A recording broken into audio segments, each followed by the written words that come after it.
आज जो आप सुनने वाले हैं वह कोई साधारण वर्णन नहीं है, बल्कि वह गोपनीय संकेत है जिसे युगों पहले ऋषियों ने समय के गर्भ में छिपा दिया था। यह एक ऐसी रहस्यमयी चेतावनी है जिसे शायद आपने कभी ध्यान से न सुना हो, लेकिन अब समय आ गया है उसे पहचानने का। प्राचीन कालचक्र की गणनाओं के अनुसार वर्तमान युग तमोप्रधान युग सीमित नहीं है।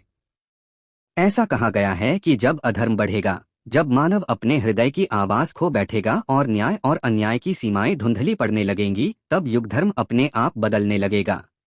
पुरातन ग्रंथ जैसे अर्घ्य संहिता, समय शास्त्र और दिव्यलोक सूत्र यह बताते हैं कि समय स्थिर नहीं है, वह चेतन है।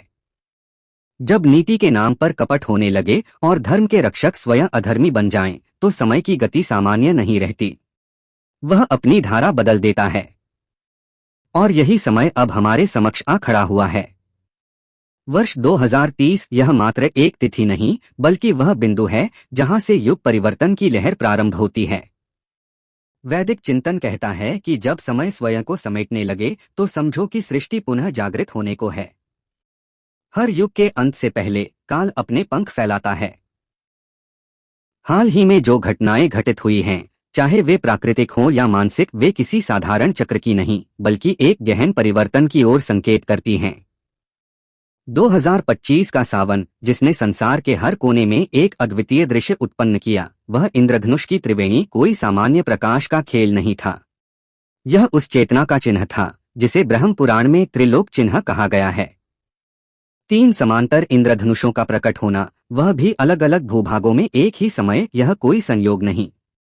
यह प्रकृति की मौन उद्घोषणा थी कि परिवर्तन अब टल नहीं सकता। रूस, अमेरिका, भारत और तिब्बत तक फैले इन संकेतों को जिन्होंने समझा, उन्होंने युगदृष्टा कहलाने का पात्र पाया। बाकी लोग इसे बस एक दृश्य मानकर आगे बढ़ गए, परंतु ब्रह्मज्ञानी जानते थे यह शंखनाद था नवयुग के प्रवेश का। दूसरा चिन्ह और भी विचलित करने वाला था। जिन तीर्थों के सरोवर शताब्दियों से शुष्क थे, वहां सहसा जल का प्रवाह शुरू हो गया। मरुभूमियों में अचानक झीलें भर गईं। और यही नहीं, उन जलाशयों से प्रकट होने लगीं हजारों वर्ष पुरानी दिव्य मूर्तियां। पार्थिव रूप में शिव, आदिशक्ति के रूप में देवी। जलजागरण का यह प्रसंग भविष्य चिंतकों के लिए स्पष्ट संकेत था। अब वह समय निकट है जब पुराना युग समेटा जाएगा। ऋषियों ने कहा है, जब मृत जल फिर गाने लगे और पत्थर स्वयं जीवंत प्रतीक बन जाएं, तब पृथ्वी जाग रही होती है। तब नक्षत्र भी अपनी चाल बदलते हैं। और उसी समय प्रारंभ होती है चेतना की वह क्रांति जो सतयुग का बीज बनती है। यह मात्र घटनाएं नहीं, यह काल की अग्नि परीक्षा है। और हम सब उसके साक्षी हैं। एक भूल की धुंध ने जब सत्य को ढक लिया और अधर्म का अंधकार गहराने लगा, तब सृष्टि के संतुलन को पुनः जागृत करने की घड़ी नजदीक आने लगी। एक नई चेतना का संचार हुआ, जिसमें शिव भावना ने अप्रत्याशित रूप धारण किया। 2025 के हरियाले सावन में भारत ही नहीं, बल्कि नेपाल, तिब्बत और जावा सुमात्रा तक शिवालयों में उमड़ते श्रद्धालु मानो किसी अदृश्य शक्ति द्वारा खींचे जा रहे हों। विशेष बात यह रही कि वे युवक और युवतियां जो कभी मंदिर की देहरी तक नहीं पहुंचे, वे भी जल चढ़ाने और मंत्रोच्चार करने लगे। यह संकेत केवल आस्था का नहीं, बल्कि युगांतर की भविष्यवाणी का था। प्राचीन तांडव संहिताओं और महामरण संवादों में उल्लेख है कि जब युग संधि के क्षण आते हैं, तो समय की धारा विपरीत दिशा में बहने लगती है और उसी मोड़ पर भोलेनाथ की भक्ति अचानक जनवरी से जनवरी में जाग उठती है। लोग अपने भीतर के अहंकार, कष्ट और मोह को छोड़कर एक निर्मल एकाग्रता से शिव की ओर लौटते हैं। ऐसा इसलिए होता है क्योंकि सृष्टि के नव अध्याय का प्रथम अक्षर स्वयं महेश लिखते हैं। 2025 के सावन में इसी सत्य का दर्शन हुआ। आकाश का रंग बदलने लगा और पवनें कोई रहस्यमयी कथा गुनगुनाने लगीं।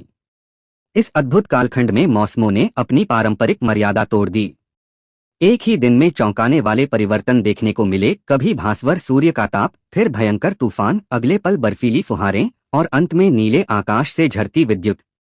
यह किसी सामान्य जलवायु परिवर्तन का संकेत नहीं था। यह स्वयं प्रकृति की ओर से ब्रह्मांड को भेजा गया संदेश था कि समय जैसा हम जानते थे अब समाप्त हो चुका है। अग्निगर्भ ग्रंथों में कहा गया है कि जब दिशाएं अपनी मर्यादा भूल जाएं, तब जानो कि सृष्टि नया पथ खोज रही है। चौथा अलौकिक चिन्ह, पृथ्वी के गर्भ से आती रहस्यमयी ध्वनियां। सावन की नीरव रातों में कई स्थानों पर लोगों ने गूंज, कंपन और गहरी गर्जनाएं सुनी। वैज्ञानिकों ने इसे सहज भौगोलिक क्रिया कहकर टाल दिया, लेकिन शून्यकल्प ग्रंथ और नागोपनिषद में बताया गया है कि जब ब्रह्मांडीय चक्र घूमता है तो धरती स्वयं चेतावनी देती है। 2025 की यह कंपनें स्पष्ट संदेश थीं कि अब अधर्म का काल समाप्ति के समीप है और नवनिर्माण का सूर्योदय होने वाला है। पांचवा संकेत उतना ही प्रभावशाली था, धर्मशास्त्रों की ओर अचानक झुका। पूरे भारतवर्ष में लाखों लोगों ने वेद, उपनिषद और शिवसार ग्रंथों को पढ़ना और सुनना शुरू कर दिया। गांव-गांव में ऋचाओं की गूंज और शिव कथाओं की धारा बहने लगी। यह केवल धार्मिक जागृति नहीं थी, यह था चेतना के धरातल पर परिवर्तन का संकेत। सिद्धपीठ सूत्र कहता है कि जब आम जनमानस बिना किसी प्रयास के धर्म की ओर मुड़ने लगे, तब जानो कि परम सत्य अपने नवीन रूप में प्रकट होने वाला है। और यह परिवर्तन अंतिम चरण में पहुंच चुका है। कलयुग की अंतिम घड़ियां चल रही हैं। ये 6 अदृश्य लेकिन प्रबल लक्षण इस बात की घोषणा कर रहे हैं कि कोई बड़ा युगांत समीप है। अब प्रश्न उठता है, 2030 में क्या घटित होगा? ऋषिगणित संहिताओं और तारा ग्रंथों में वर्णित है कि 2030 में एक आकाशीय घटना घटेगी। एक दिव्य ज्वलंत तारा जो हजारों वर्षों से निष्क्रिय था, वह पुनः प्रकट होगा। उस तारे की ऊर्जा से पृथ्वी की चेतना बदल जाएगी और मानवता में करुणा, प्रेम और भक्ति स्वतः प्रस्फुटित होगी। यहीं से आरंभ होगा अगला युग, जहां सत्य, शिव और सुंदर की पुनर्स्थापना होगी। यह खगोलीय घटना केवल ज्योतिष की दृष्टि से नहीं, बल्कि आध्यात्मिक और मानवीय विकास के पथ पर एक क्रांतिकारी कदम होगी। विज्ञान इस तारे को ऊर्जा का विस्फोट मानेगा, लेकिन ऋषियों की दृष्टि में यह महाकाल का अग्रदूत होगा। एक ऐसा संकेत जो दर्शाएगा कि ब्रह्मांड अब स्वयं अपने धर्म का पालन कर रहा है। यही होगा युगांत का पुनर्जन्म। यही होगा शिव का नया तांडव। घटित होने वाला है, उसका अनुमान आज भी विज्ञान और भविष्यवक्ता नहीं लगा सकते। वेदों में वर्णित एक महासंयोग, जब धरती, नक्षत्र और चेतना की रेखाएं एक ही बिंदु पर मिलती हैं। 2025 से 2030 तक का यह अंतराल सिर्फ वर्षों का क्रम नहीं, बल्कि ब्रह्मांडीय घड़ी का अंतिम चरण है। जो आत्माएं आज बेचैनी महसूस कर रही हैं, वे सिर्फ परेशान नहीं, वे जागृति के संक्रमण से गुजर रही हैं। अचानक शिव को लेकर बढ़ता आकर्षण, भक्ति में डूबता मन, यह संकेत हैं आत्मा के मूल स्रोत से पुनः जुड़ने के। ध्यान रखिए, जब समय खुद को दोहराने लगे तो बदलाव निश्चित होता है। कहते हैं, जो जग रहा है वही चुना जाएगा उस नवीन युग की स्थापना में।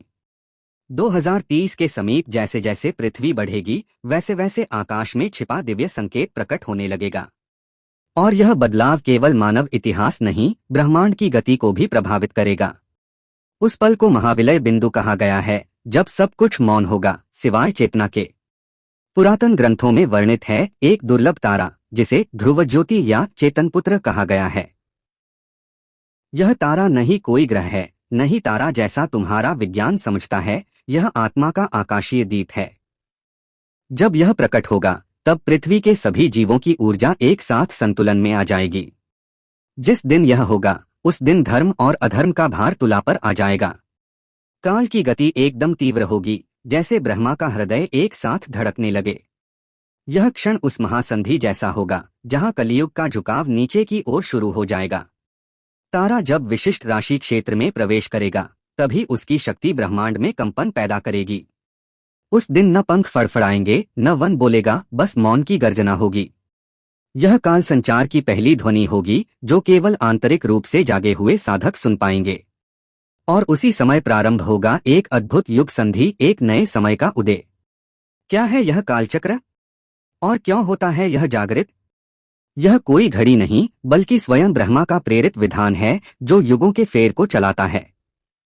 जब पृथ्वी पर संतुलन बिगड़ने लगता है, धर्म मरने और अधर्म फलने लगता है, तब यह चक्र सक्रिय होता है। त्रेता में राम के वनवास और द्वापर में कुरुक्षेत्र की रणभूमि दोनों कालचक्र की ही झलक थे। जब भगवान कृष्ण ने अपना विराट रूप प्रकट किया, वह कालचक्र की दृष्टि थी, जो समय की गति दिखा रही थी। यह चक्र कभी ग्रहों के संयोग से, कभी पृथ्वी की कंपन से, कभी अग्नि, वायु और जल के असामान्य व्यवहार से प्रकट होता है। और जब यह गति लेता है, तो कोई इसे रोक नहीं सकता, चाहे वह राजा हो या देवता। 2025 का सावन एक प्रकार की पुकार थी, चेतनाओं के जागरण की। 2030 का खगोलीय विस्फोट उस पुकार का उत्तर होगा, एक उत्तर जो युगों से बंद द्वार को खोलेगा। यह द्वार सतयुग की ओर जाता है, लेकिन प्रवेश केवल उन्हीं को मिलेगा जो भीतर से तैयार हैं। पुराणों में दर्ज है, जब यह दिव्य प्रकाश आकाश में पूर्ण रूप से उदित होगा, तब 3 घंटे तक सूर्य छिप जाएगा, अंधकार की परत पृथ्वी को ढक लेगी। कोई पक्षी नहीं बोलेगा, कोई हवा नहीं चलेगी, बस मौन का महासागर उमड़ेगा। और तभी होगी एक ब्रह्मध्वनि, एक ऐसी ध्वनि जो केवल शुद्ध अंतःकरण को सुनाई देगी। वह ध्वनि कोई भाषा नहीं होगी, वह होगी आत्मा का आह्वान, सत्य की पुकार। वही पल होगा जब कालचक्र पूर्ण रूप से घूर्णन करेगा और काल की रेखा नई दिशा में मुड़ेगी। जो जीव पाप, लोभ और छल में डूबे हैं, उनके मन में जलन और ग्लानि जलने लगेगी। और जो साधक, त्यागी और तपस्वी होंगे, उनके भीतर ब्रह्मा चेतना प्रज्वलित हो जाएगी। सभी के भीतर कोई न कोई कंपन होगा, पर उसका अर्थ सबको एक जैसा नहीं मिलेगा। यह वह क्षण होगा जिसके लिए ऋषि मुनियों ने हजारों वर्षों तक प्रतीक्षा की थी। तो अब ध्यान देना होगा हर संकेत पर, क्योंकि ब्रह्मांड धीरे धीरे बता रहा है कि बदलाव अब दूर नहीं। कलयुग की कुल आयु चाहे जितनी भी हो, पर उसका अंत मनुष्यता के कर्मों से तय होता है। और आज के कर्मों ने काल को मजबूर कर दिया है कि वह अपनी दिशा बदले। 2030 के पश्चात जो युग आएगा, वह केवल सतयुग नहीं, वह निर्णायक सतयुग कहलाएगा, जहां